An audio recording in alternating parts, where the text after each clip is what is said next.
A lot of things have changed for us in these past months. One has been the increase in the amount of people who are remembering their dreams, and that's a good thing. What's bad is that they may forget these dreams as soon as they have them. That's because they don't know how to work with them. I want to help, and that's why I'm talking with a number of dream workers about their methods on how to unlock the meaning of dreams. Today, I'm happy to bring on my guest, Scott Sparrow. Scott is the founder of the Dreamstar Institute, the innovator of the five-star method of dream interpretation, and the author of several books, including Lucid Dreaming, Dawning of the Clear Light. Welcome to the Dream Power Show, Scott. Debbie. Glad to be here. Oh, thank you. Scott, have you found a difference in what you're dreaming about these days? It's pretty stressful, isn't it, all around? So, yes, it seems to be more stressful images and activities. How did you get interested in dreams? Well, around the age of 19, I had my first lucid dream. And back then, no one knew what they were. There's nothing written about them. So I was amazed and I began to study those experiences and they increased. And that's pretty much how I got into it. I started studying Carl Jung about that time as well. And really, he became my mentor of sorts. So that's how I got into it. You developed a unique approach to dream work called the five-star process. Can you go into what those 5 steps are and how a dreamer can use them? The 5 steps are sharing the dream in the first person present tense, which is something that Fritz Perls pioneered way back. And the second step is called the process narrative or the theme, which is removing all the content from the dream and reducing it to a statement of what's happening. It's very hard to do because it simplifies the dream and people want to jump in and deal with the imagery right off the bat. So the third step, which is probably the heart of the whole method, is looking at the dreamer's response to the dream and how that response affects the dream and vice versa. So it's looking at the dream as a relational or interactive process. Then we get into step 4, which is the dream imagery, where most people want to start. So we slow down the arrival into the imagery analysis. We put these first 3 steps there, and what that does is it really creates a context, a relational context for dealing with the dream imagery. And the last step is how are you going to apply this dream in your waking life, but also dreaming forward, how would you like to change your responses to similar dreams in the future? This has been called a new era in dream analysis. So how is this method different from other methods? It's kind of like looking at the world as flat versus round. It doesn't change the world to change your view of the shape of it. So when we change our view of the dream from fixed content, that's kind of the traditional view. Freud espoused that view that the dream was prepared by the unconscious so that when we get it, it's kind of fixed from the outset. It's a received narrative and we start working on it immediately. The co-creative paradigm, of which the 5-star method is a systematic approach, is based on the idea that the dream is really indeterminate from the outset. It's an interactive process between the dream ego and the emergent content so that the two interact over real time to create the final product of the dream. So it's not received, it's not fixed, it's a relational experience in which the dreamer plays a significant role in co-creating the outcome. You said at the beginning, one of the aspects of this is that when you talk about the dream, the languaging is important. You talk about using the present tense, yes, things like that. So why is that important? Well, it creates for the dream worker or the dream group, it creates a shared dream. When you tell a dream or any experience in the past tense, it has a way of keeping it as like a bubble in the dreamer's head. We relate to it as something that's already happened, that's something that's private and personal. But when we share it in the present tense, it becomes like a starfish, if you will. The dream now is in the center of the room. It becomes everybody's dream, and then everybody partakes of it, and it becomes personal. So that first step is very important to establish a shared emotional communal experience of the dream. As Some theorists have said, some dream workers, that we don't work with the dreamer's dream, we work with our dream, the one we hear, the one we internalize, and that begins our work with the dream. So sharing in the present tense increases that likelihood that the dream will become very real and immediate to everyone listening to it. Do you find that when people have done this kind of work, they see differences in the way they think about the dreams? Yes, I think so, because it really focuses on dreamer agency, dreamer response, and dreamer capability, but also dreamer deficiency. So when we look at the dreamer and how they're interacting with the dream, it becomes a very much a developmental growth focus. Like, how are you doing with this dream? Not what does it mean, but how are you doing with what's being presented? And that as a therapist, I find that that approach really maps onto the therapeutic conversation, which is how are you dealing with life? What kind of response are you making to this situation? And how do you want to change it?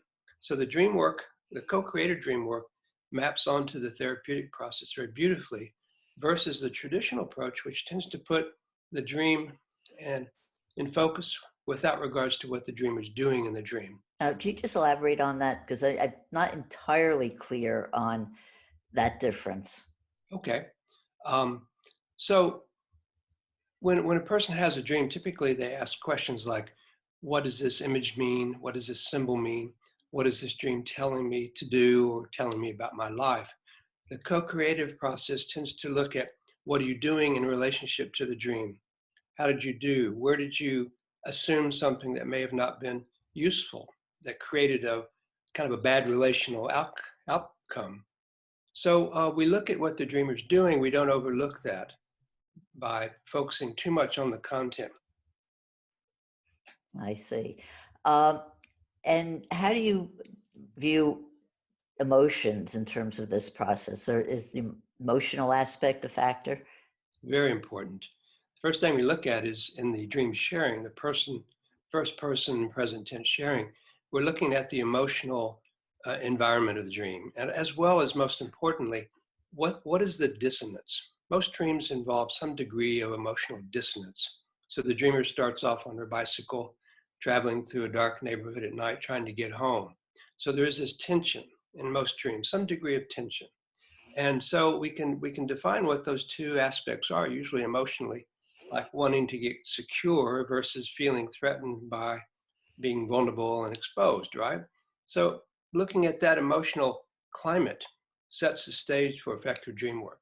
Can you give me an example of how you would work with a dream using this method? Okay, so sometimes the simplest dream uh, can reveal more meaning if we look at the dreamer and their attitude than just the content. So I'm working with a man who's estranged from his husband, from his wife. They're preparing to get a divorce. He doesn't really want to get it, but he's really been bad, acting out, had affairs and stuff like that. So he has a dream where he is making love with his wife. It's not usual for him to have dreams like this. And he's very caring. He's very considerate. He slows down. He doesn't want to rush things. He's focused on her need. And that's the dream. Simple as that. Doesn't tell him much except, well, that's not happening, you know. But what I did was I focused on his attitude, the way that he was considerate and focused on her versus his own gratification, which was the historical problem, which caused him to act out and get into all kinds of relationships that caused her to want to end the relationship. So I thought of that as a significant shift for him. And he hadn't seen it because he wasn't really looking at his attitude or his behavior being different than usual. And so it was a therapeutic moment for him, a good Mm. moment. And I'm just thinking because my dreams tend to be really short Yeah, also. Sometimes they're right. just images or little events. And you could just take a single image and use this method to really get to the bottom of it. As long as the dreamer is engaged in some way and interacting or at least feeling toward the content.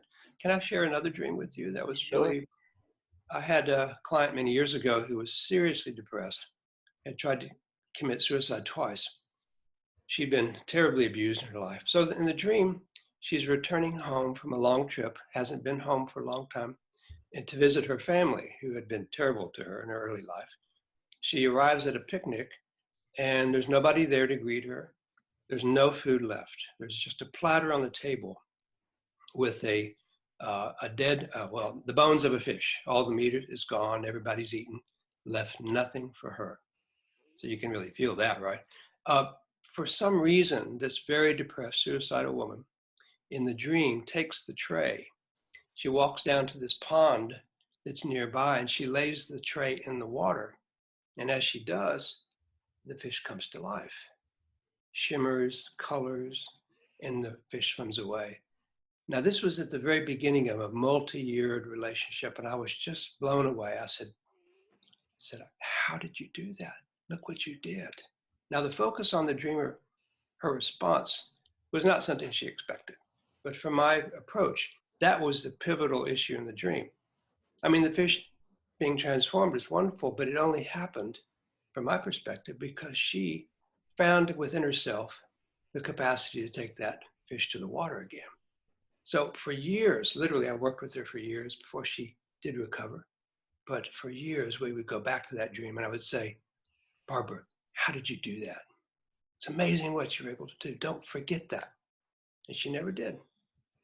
It's very interesting that you just said the point where you would go back to the dream. So when you're working with somebody, you will go back and you find different things in the dream, or is it the person's present activities that determine that? I use the dream as evidence of whether they are particularly competent or maybe failing in the response. But it becomes a centerpiece for us to continue to look at how that relational event, how their response serves as an exceptional moment in their life. As from a solution-focused point of view, some dreams can be seen as an exceptional moment where the dreamer was able to do something, express themselves, confront something in ways that never before they'd done. So we go back to it and continue to ratify that and massage it, if you will, so that that response will get stronger in their life, both in the dream state and the waking state. Sometimes there's mistakes that are made. Sometimes obviously chronic or habitual patterns of relating can be circled as well. And we go back and we look at that. Has anything changed? Are you starting to make more of a more creative response to the situation? So it's not only the celebrations that we continue to look at, but also the moments where they failed in their own opinion. How did you actually develop this system? You can imagine it's related to lucid dreaming. When we talk about dreamer response and creativity and alternatives, it's very similar when we to the lucid dream, where we know that when the dreamer becomes aware they're dreaming, they can respond and do all kinds of things. As an early lucid dream researcher and psychotherapist, I found that most of my clients could not become lucid very easily.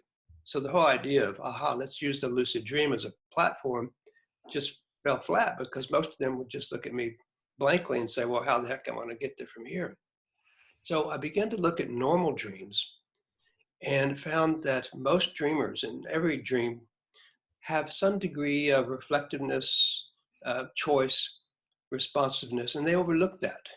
So this approach really goes into those unacknowledged capacities to think, to make choices, and begins to massage those and highlight them so that the individual becomes more aware of their capacity to become more engaged in the dream, more creative. So whether they ever become lucid or not, the ordinary dreamer can at least begin to work on increasing their reflectiveness and the responsiveness to that dream, the future dreams, as well as to life in general. How do people find out more about you and your services? Well, I have a website called dreamstarinstitute.com, and I have a lot of papers and some videos and a lot of audio presentations there. You can go there and read them. They're all available. I also have a training program there, a different platform alongside it, which is a way to become certified, if you like to, in the 5-star method and co-created dream analysis. We've been speaking with dream worker Scott Sparrow.